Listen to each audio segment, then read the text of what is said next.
everyone. Welcome. Thank you for attending Interviewing in the Virtual Age. My name is Frances Price, and I am a volunteer at Skokie Public Library and Wilmette Public Library. And it is an honor and a privilege to come to you today to talk about interviewing in this virtual age. So let me give you a little bit of introduction for myself. I am a HR practitioner. I've been in HR for about 25 years, and I have been in every area of human resources there is. So I have a broad-based experience and knowledge, and a lot of that knowledge has been in recruiting, talent acquisition. So I have had experience with virtually interviewing since 2012.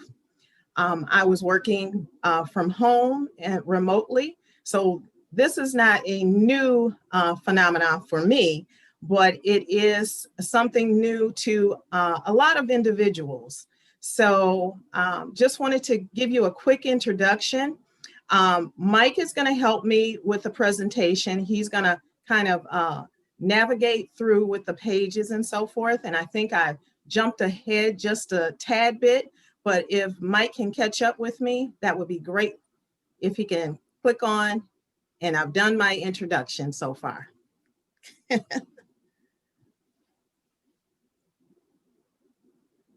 All right, so this is our agenda. I'm going to introduce myself, which I have already done. And now we're going to talk about what the objective is for this particular session here. And the objective basically is trying to obtain an interview. And then when you do obtain that interview, that you're going to ace the interview. You're going to do exactly what is necessary to make sure that they either one, call you back for a second interview, or two, they hire you right there. Okay, so that's what we're going to be talking about. And there's different types and formats of interviews that can take place. And we're going to go over those types of interviews too. Okay, so we're going to talk about that. One is a telephone interview. And I'm sure a lot of you guys have had telephone interviews, and just curious as to your comfortability with telephone interviews. If you can put in the chat, are you confident? You're a little nervous when you have a telephone interview, or you're just rock solid and you're gonna ace it. Just kind of give me a little bit of feedback. This will be a participatory session, okay? So if Mike can help me out, if you can tell me what individuals are saying, that would be great. Sure. Comfortable, somewhat nervous, pretty confident, but I usually talk too fast. Fairly confident, like that I can use notes. Okay, great. So some of you are confident and others are, maybe not so sure about things. You think you might talk too fast or too slow. And those are all things that we are concerned about when we have telephone interviews. What I would say or suggest is to take just a deep breath. You guys are doing fine in your interviews. But let me tell you or share with you just a quick tip about telephone interviews. So another question I have is, where do you typically interview when you have a telephone interview? If you can put that in the chat. See, I told you it's going to be interactive. I need your help with this presentation today. And Mike, if you can let me know. Sure. In my bedroom, at my desk, living room, desk in an empty bedroom, home office. Okay. Those are At my great desk, places. Okay. kitchen So table. kitchen table, yeah, I've done that. So let me tell you a great place to have a telephone interview, which might be surprising to you. In the bathroom. Yes, I said in the bathroom. And the reason in the bathroom is because the acoustics are much better. You project better as well when you're in the bathroom, especially if you're standing up looking in the mirror. You can be much more confident because you're talking as if you're talking to yourself, but you're looking in the mirror. So you're projecting so much better, and your posture is better if you're standing up, if you're able to. If you're not, I know a lot of people can't stand. And like my last presentation, I stood the entire time. This time I'm not standing. But if you can stand when you're having your telephone interviews or your interviews over the phone, that would be really, really good. So are you guys surprised by that recommendation to stand in the bathroom? Let me know. Put in the chat. Yes. Okay. Yes. Okay. All right. So Yes. next time you have a telephone interview, you're going to do what? You're going to go to the bathroom, shut the door, and you're going to project, and that will exude confidence. And so that's just a little tip. Okay. So next time you get that call and they say, oh, we want to have an interview with you, you're going to be like, perfect. And you're going to go in that bathroom, you're going to look in the mirror, you're going to be confident, and you're going to nail that telephone interview, right? Right. Okay, let me tell you about a little bit of an interesting statistic. There are 86% of organizations are now conducting virtual interviews, but 62% of American adults would prefer an in-person interview. Now, since times have kind of changed, I want to kind of get your feedback. What would you prefer? A virtual interview or an in-person interview? Just to get your feedback.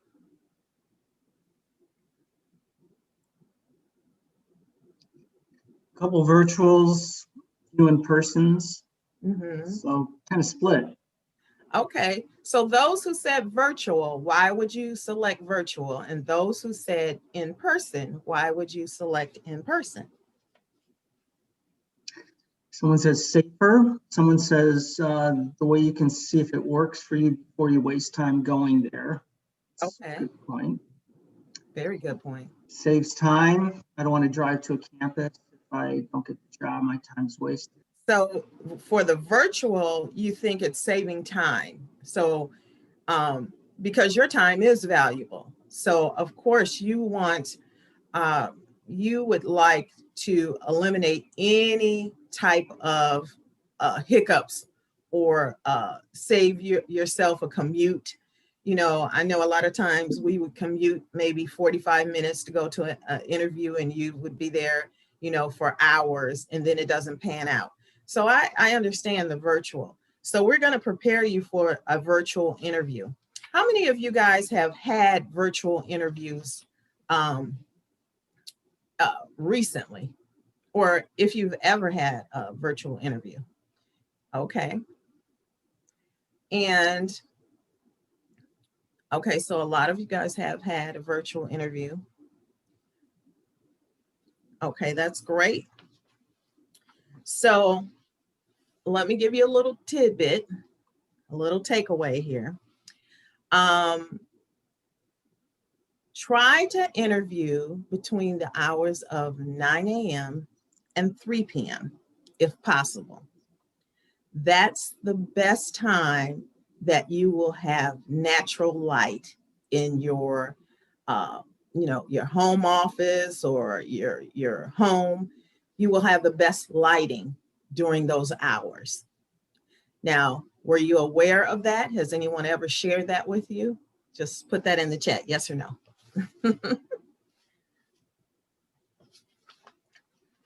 Okay, so yeah, a lot of you probably didn't know that, and that's okay, but it will help you, especially if you're in an area where, it kind of gets dark or overcast.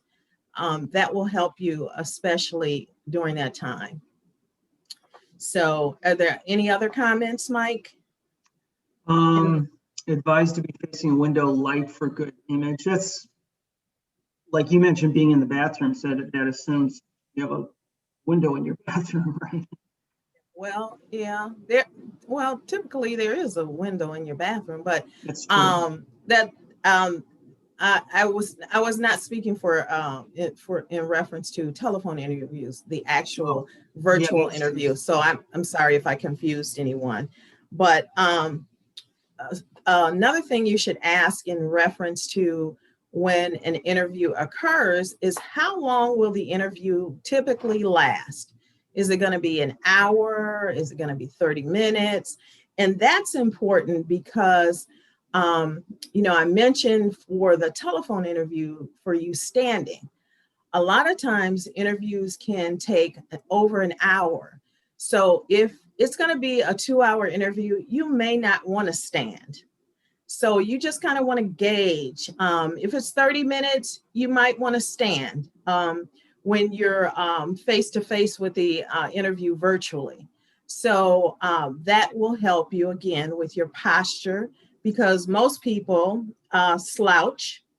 Most people don't have great posture. So if you stand, that improves your posture, which gives you the appearance excuse me, of being confident and having, the confidence to do the job. So it's okay if you're unable to stand. It really is. But what you, I'm sorry, someone going back to the lighting, someone mentioned the light circles that you can buy. Do you have any experience with those? oh, the ring lights. Ring Now, lights, with yeah. the ring lights, those are really good to use. But here's the thing, if you wear glasses, there's going to tend to be a glare. So you have to kind of be a little careful with the glare. With the ring lights, what you can do is put the ring lights off to the side. That way, the ring light is not shining directly in your glasses. Now, I wear glasses. I'm not wearing glasses today because I can see pretty much, up close. But if you wear glasses, try to place the ring lights to the side of you, okay, to the side of you. The light should still shine on you, but you don't want the glare of the actual ring light in your glasses. And that typically happens. So hopefully that answers that question. Anyone else have a question in reference to lighting? And so actually I probably went a little too far or too fast. I'm so excited about giving you information and so forth. But also when you get that virtual call, you want to test out your technology. You want to make sure your lighting is good. You want to make sure your computer is ready to go. If it's a Zoom or a Skype or, there's been interviews on WhatsApp and there's other apps out there. So you want to be familiar with the technology, and you want to make sure that that technology is working properly. And you want to do that as soon as you secure that interview. So if somebody calls you on a Monday and they say, hey, I want to interview you on a Thursday, you want to make sure either Monday or Tuesday that all that technology is going to work for you, because you don't want any hiccups during the interview, because that could be a deal breaker. Because they might think, oh, you don't know enough about technology. I need somebody who's a little versed in the technology area, and you don't have to be a guru or, an expert at technology, but just you want to appear as if you at least know how to get onto a Zoom or how to get onto Skype and so forth. Now we're going to talk about tip number 2, which is prepare to be seen in the video. So as you can see today, I have a white background. Now I'm just going to tell you a little behind the scenes thing that happened. I'm in my my office, and my office is not white. So when I got on here, I was like, oh, I don't want everybody to see my actual background. So I wanted to do one of those green screens, right? Well, the green screen did not work so well on my computer. It was kind of glitching and you look floaty and all of that kind of stuff. So you definitely don't want that that look or that appearance. So that's a good example, my own example, personal example today. So what I did, this is like cardboard. I just threw that up. I happen to have some extra pieces. So I threw that up and voila, here's my white background. You want to either have a white or a beige background. If you have like a bookshelf or, family pictures, I would kind of limit that because people make assumptions based upon what they see behind you. So you just want to be careful. And I know you want to display, your family and all of that. But sometimes you might want to take that off and you might have just, maybe a picture of a dog or something like that, or, some abstract painting or something, just something simple, because people make assumptions about your family and all of that kind of thing, which is not good. I mean, because they're kind of judging you, but you just want to be mindful of that. Okay. So be ready to be seen on camera, right? So also people have asked me about headphones, to wear headphones or not. Well, my personal belief is not to wear headphones. I know a lot of people do during interviews because they can hear better and so forth. I think it's one, it's distracting. And then 2, it seems like maybe you're kind of like in control of everything and you don't want to appear like that. So I would say steer clear of headphones. Now, if you are maybe a gamer in that industry or something like that, that might be acceptable. But if it's more of a professional level, I would steer clear of headphones. Okay. So also you want to look your very best. A lot of times people say, well, Frances, wearing a 3-piece suit or, or something like that is just, that's old fashioned. I just say, put your best foot forward. If you want to wear a blazer, still blue and black blazers are good, for men and women. If you have a white shirt, you can wear that. Something that's going to be professional. Now, if you're an artistic person, you might be able to go all out and, all the colors and so forth, but just kind of gauge based upon the industry that you will be interviewing with. That will give you a clue. Find out what the culture is and so forth, so that you can fit best within that particular culture. Okay. So that's how you can be prepared to be seen. All right. You can go to the next slide. You want to be a friendly guest. You want to engage with the interviewer. You don't know if the interviewer is just the recruiter or the hiring manager or both. So you want to engage in a positive manner with the individuals. You want to be polite and nice. And perhaps if you see something in their background, that might be a way for you to connect. If they have a picture of the university they attended, and you know a little bit about that university or something, you can say, oh, I noticed that you attended, Northwestern. My best friend attended a Northwestern. You can drum up a conversation like that. You just want to be personable, because what you want to do is win that individual over so that they like you so much that they can pass you along to the next step within the process. Okay? All right. So we can go to the next slide. Always expect the unexpected. Now, a lot of us are at home and working from home, or, at home seeking employment and so forth. So when you're preparing for your virtual interviews, you want to make sure you have a quiet environment. And that may be difficult at home. So, put the dogs up if you can, or ask the kids to kind of be quiet.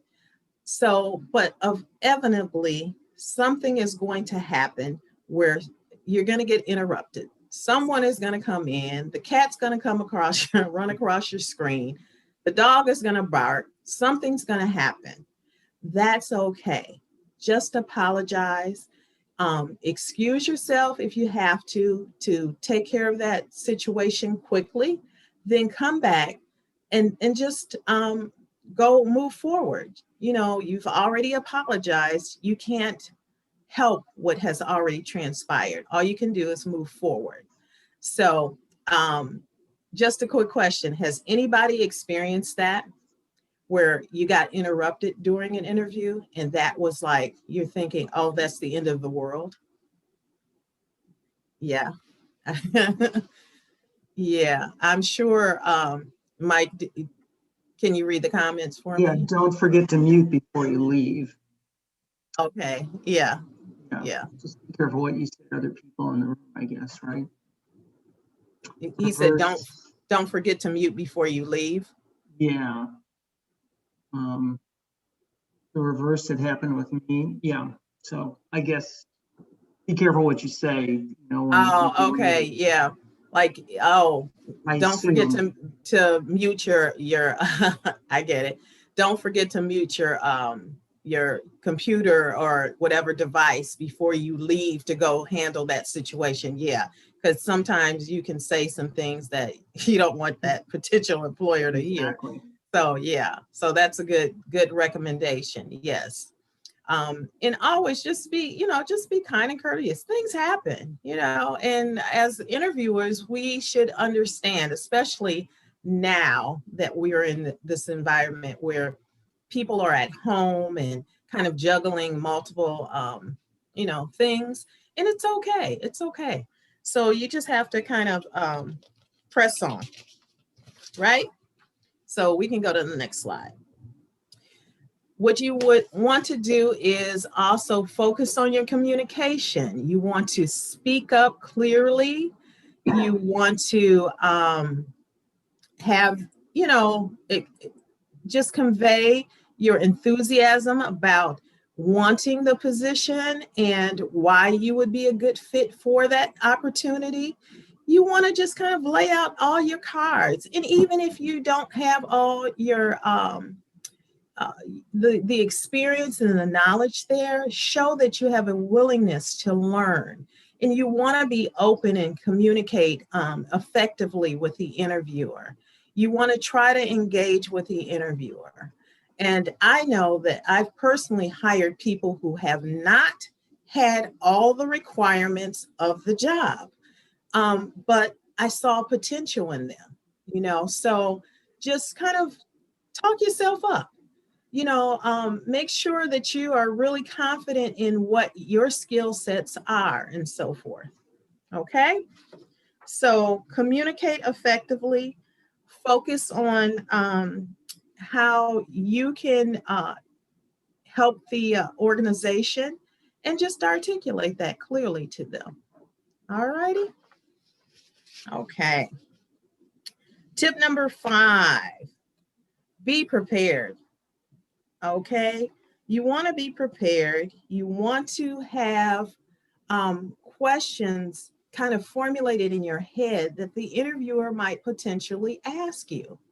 And I know, a lot of times people will ask you, um, tell me a little bit about yourself.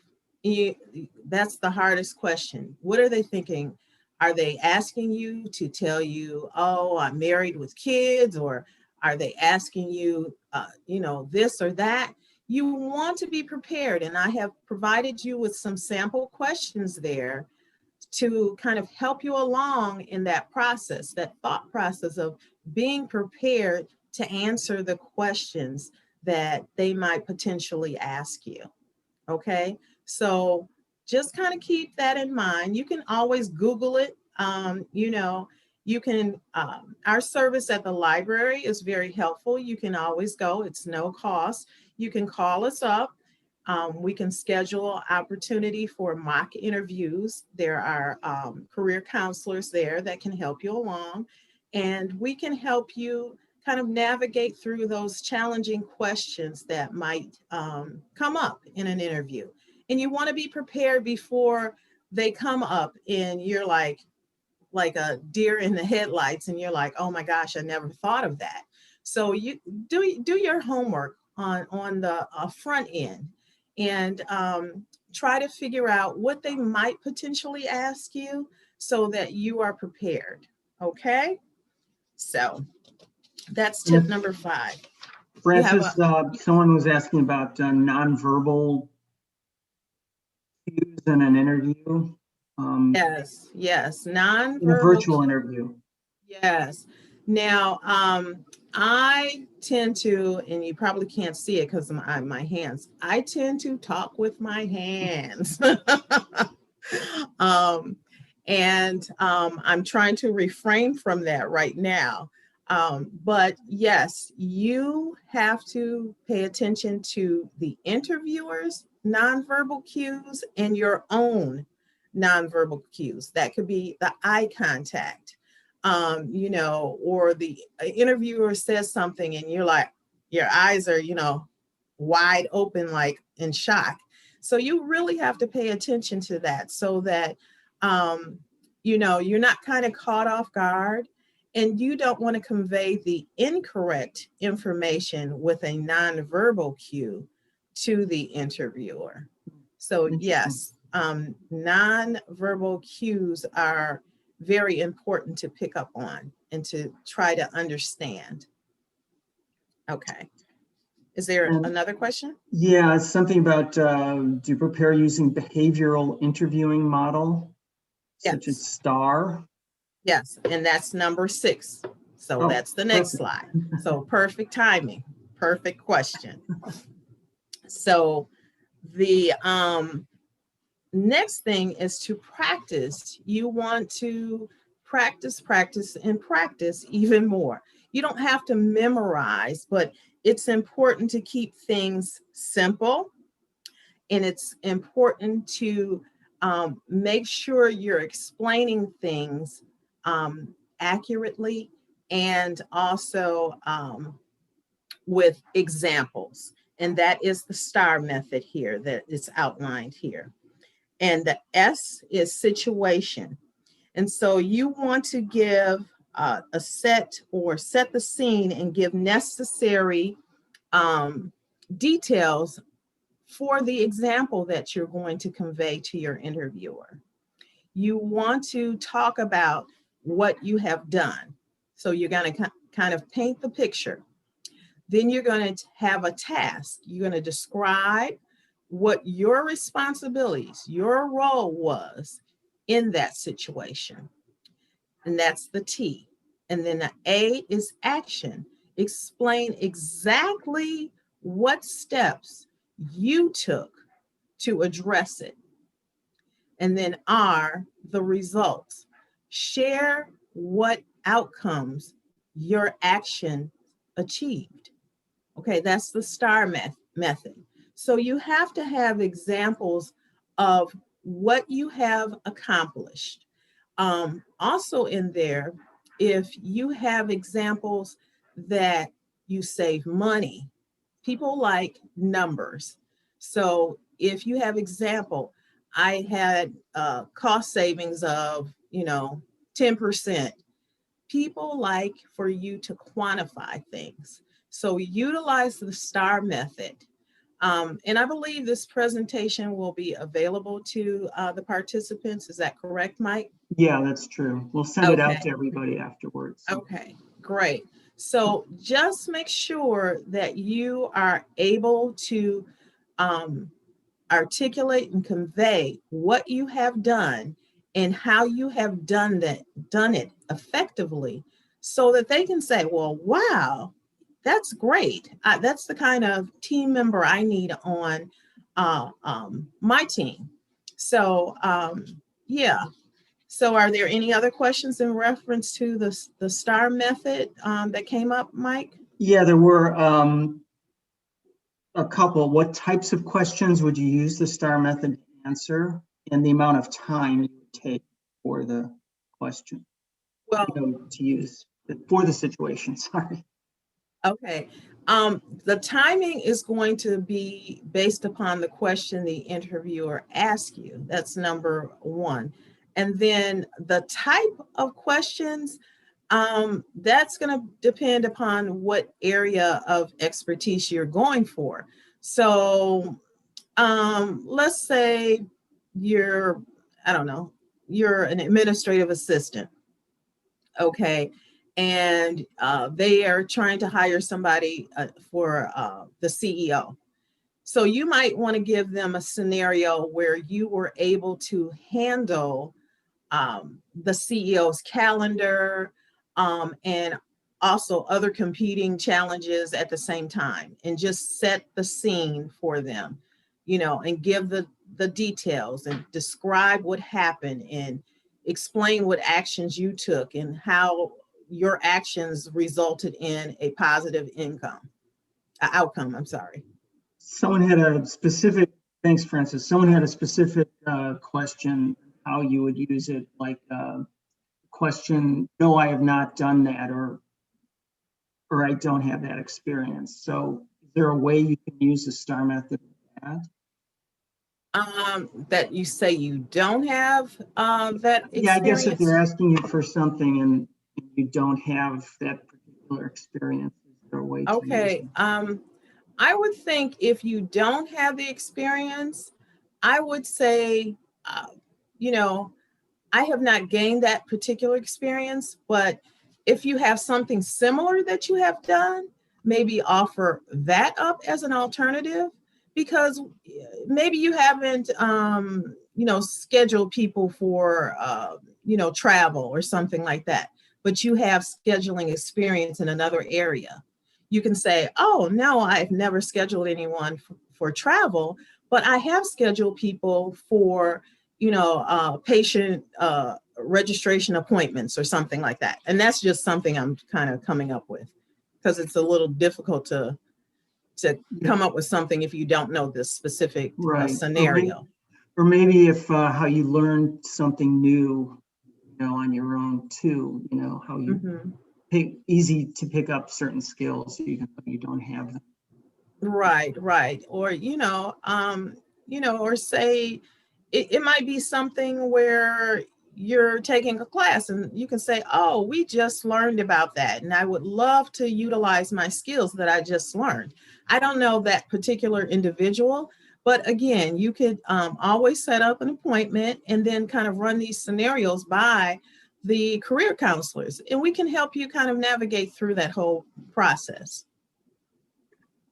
So you can reach out to the Skokie Public Library and we would be happy to help you. So tip number 7, be yourself and have fun. A lot of times we are so nervous and so kind of bogged down about if I'm going to answer this question or if I'm going to do well or not do well. I think we kind of take away from us just being who we are as individuals and having fun. People want to see your personality. People want to know that you're genuine and you really want to have fun at work, and you're a hard worker and you're dedicated and so forth. So just have fun, okay?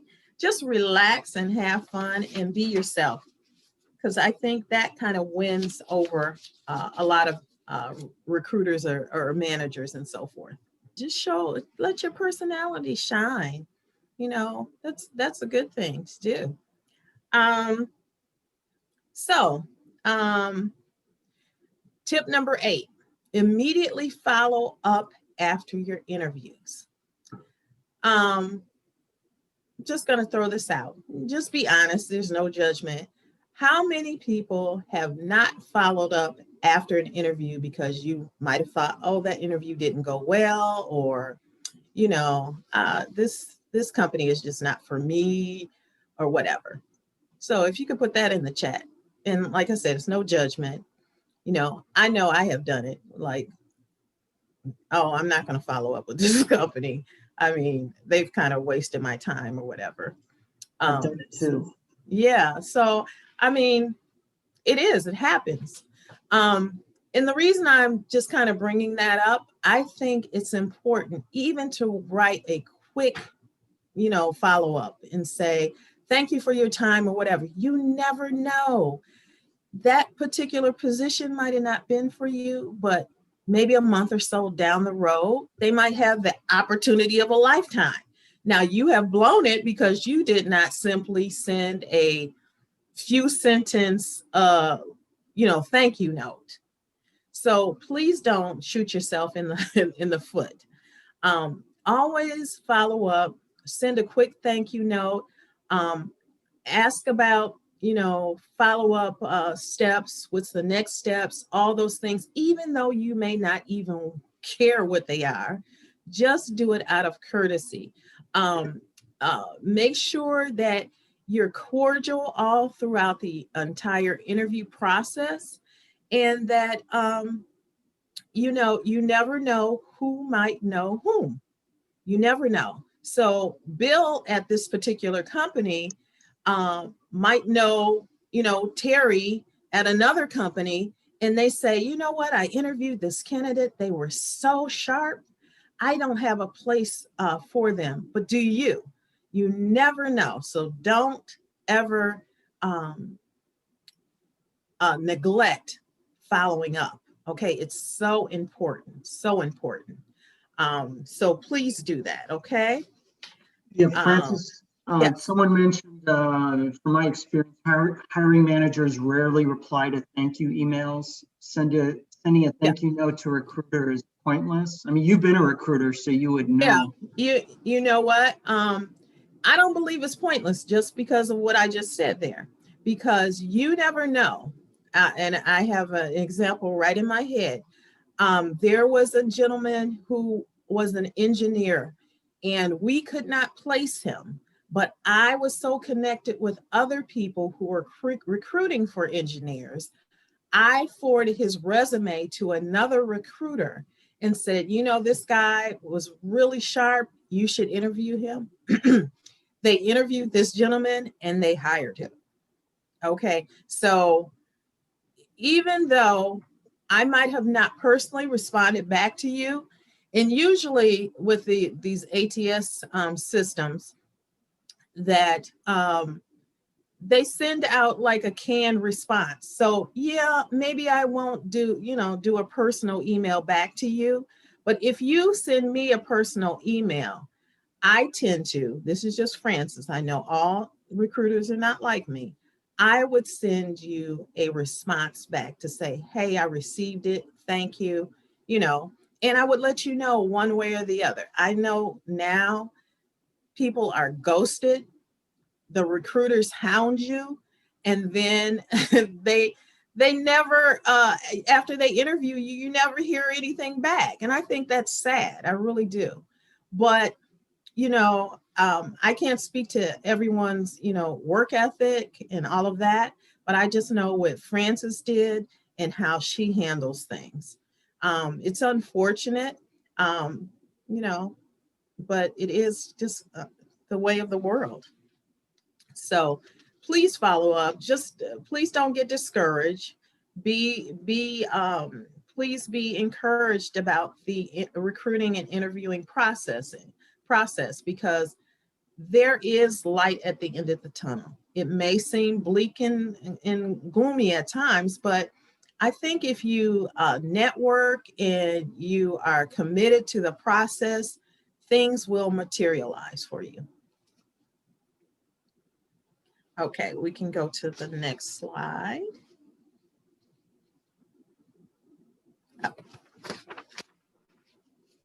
Okay, what we learned today. We learned about testing your technology. That's tip number 1. Tip number 2, prepare to be seen in the video. Tip number 3, be a friendly guest. Tip number 4, focus on communication. Tip number 5, be prepared. Tip number 6, practice, practice, practice. Don't memorize your responses. Tip number 7, be yourself and have fun. And tip number 8, immediately follow up after the interview. Okay, so I know we've kind of asked questions along the way. Does anyone have questions? Now, Francis, I have a quick question. When you follow up, is it a good idea to maybe highlight some things in your background or some things you might have missed in the interview? Do you think that has any effect? Certainly do that. You can say, it was, basically nice meeting you, just to, recap. My experience has been blah, blah, blah. And, I would be a good fit because of blah, blah, blah. So it's another way to market your skills or absolutely experience. Yeah. So any chance you can communicate with an employer, I think, is helpful myself. Right. And you know what? A lot of times when we are interviewing as recruiters, we see so many people, we tend to forget certain things. We're human. We tend to forget, oh yeah, he did mention that. So if I see it in a follow-up, email, I'm like, oh wow, that's nice. But you know what? The follow-up interview emails, I tend to remember, because many people don't follow up. And that's sad in itself, but I understand why. But a lot of people don't follow up, but I tend to remember those who do. Someone mentioned he's been coached to mention something the interview said when he writes a thank you note. I'm sorry, I didn't hear that. I've been coached to mention something the interview said in the thank you note. Yeah, you can say that. You can say, oh yeah, Bob, you mentioned whatever it is. And I truly thought about it. And I would, even if you want to discuss it further with him, you never know. That might get you a second interview. Who knows? Yeah, it shows you connected. Right. That one, you paid attention. 2, you felt something that he said was valuable. And a lot of people want to feel like they're valued. And what they're saying is important. So yeah, definitely use that to your advantage. And here's something you really didn't talk about, discussing salary and benefits. When do you discuss these? That would be probably in your initial interview. You typically don't do that. Now, I know a lot of people want to know about benefits. That's important. But sometimes when you ask about benefits and salary, those are deal breakers, okay, for the employer. But when you go into it, you should have at least a range. You may not know what the benefit package looks like, but definitely you should know what salary range you're talking about. Are you talking about 60 to 80K, or are you talking about, 20 to 30K? You should definitely know that going into even accepting an interview. Really? So beforehand, even going in, you should have a sense of. Absolutely. what they're Because paying for the position. yeah, exactly. Why waste your time? If your salary, if they're saying 20 to 30 and you're 60 to 80, why are you even wasting your time interviewing with that particular company? Where would you, I mean, sometimes they don't even mention that though, do they? The salary when you're Well, going to interview? you can always ask what the salary range. A lot of times employers tell you that. I know sometimes they don't, but you can say, well, do you have a proposed salary range? You know, Okay. So that way you maybe, kind of know exactly where you're going to fall, you know. But I think the communication, even though I said focus on communication, the communication is two ways. You're interviewing that company, and that company is interviewing you. A lot of times employers think they have the upper hand, but I believe the employees have the upper hand. You can walk away and say, I don't like this company. That's your right. But you have the upper hand because you want to know all the details. And all the details should be upfront. Maybe not the benefits. And I keep saying that, but the salary that should not be anything hidden. It really shouldn't, because if you're not within my range, I shouldn't be speaking with you, and you shouldn't be speaking with me. You know, we go through this whole kind of dance, and then, oh, they're the perfect candidate, and we're $20,000 off. We've both wasted time. so someone did ask the best, how best to answer your salary requests so you don't under or over ask. So essentially you're saying you should know in the interview. So Should know. You you should should, know, but this is what I always did when I was interviewing. So, can you tell me what your salary range is? That throws it back in their court. So, they need to be upfront and tell me, okay, Francis, it's 60 to 80.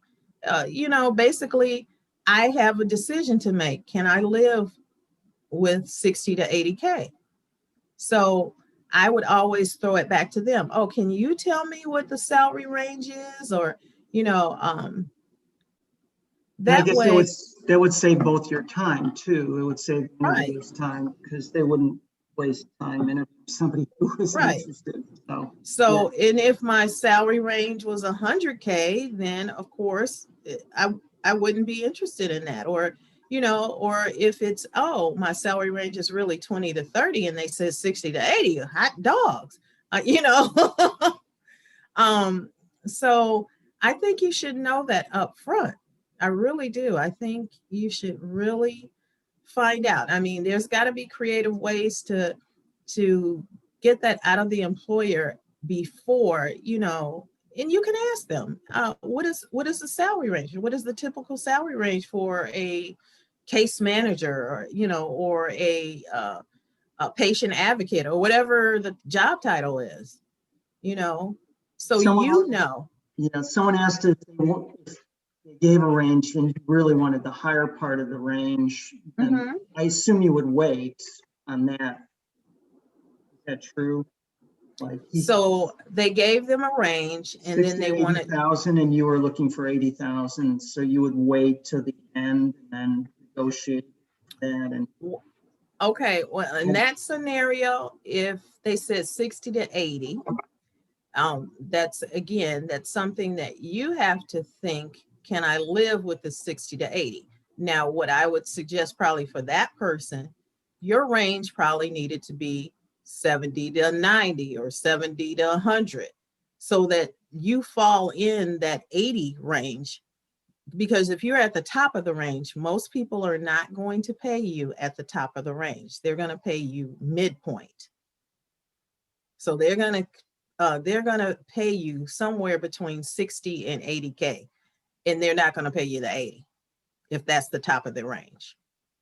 interesting. So it might not be worth going through the whole process then. Okay. It may not. I mean, sometimes they'll bump it up, but usually they're not going to pay you 80K. If they say, oh, it's 60 to 80, they're usually not going to pay you the 80. They Somewhere in the usually middle. do midpoint. Yeah, thanks. Mhm. Someone was asking, how many questions should you have prepared to ask during the interview related to the company? Yeah. Well, you should have done your homework. So I would say probably no more than 3, unless it's something specific to that department that you've kind of discovered during the interview and you really want to get more information about it. But, everybody has a website. So, a lot of times employers are going to ask you questions to see if you have done your research. So hopefully you don't have a whole lot of questions to ask, but if you do, I would keep it maybe to 3, unless of course it's something like really interesting, like some cutting edge technology or, something like that. Because I think, the employer doesn't want to be overburdened with a whole barrage of questions, which they probably have answered anyhow during the interview. They should have, at least. Well, when you mentioned technology, do you mean like whether they're using a certain technology or something Yeah, like like that? for example, like maybe their company has has some innovation going on within their organization, and it's right there on their website. Not necessarily you're doing it or anything like that, but you are aware that, oh, they just got a grant for, doing this project or something like that. Oh, Just I do see. your just do your research. Look up the company, find out what they're about, and then use that to your advantage. Say, oh yeah, I saw, or I read that you're doing XYZ and it sounds so interesting. So your questions are almost showing that you know your stuff, and that, yeah, that's Exactly. interesting. Yeah, so another way to Yeah, and market that and yourself. that kind of promotes you too. It sets you apart from other candidates because a lot of people don't even go to the website and find out what your what your organization is about. They don't. Right, that's not good. Yeah. So, are there any other questions or anything that they have out there? And again, I just would suggest or recommend, if you have any specific questions, you can certainly contact the Skokie Public Library and set up a appointment with a career counselor, and we'll be happy to help you. Thanks, Francis. Actually, any library, they're helping so much now with career help. So reach out to your library, and obviously the Skokie Library as well. And Fran, we're lucky to have Francis as one of our volunteers who help people out individually. So if you reach out, you can potentially speak with Francis and she can help you personally too. She's helped a lot of people in the past. So thank you, Francis. I see some other things coming in the chat. Oh, it says thank you. So you can go to the next slide, which I think is a thank you slide anyhow. I think so. There's just some virtual interviewing articles. If you're interested in those, you can certainly look those up. And thank you all. It's been wonderful. Love to share information, and I appreciate all of you participating. And thank you. Thank you, Francis. And once again, we'll send out this Francis's PowerPoint so you can see everything, get all the links and check out the articles. So thank you. You're welcome. Have a great day, everybody.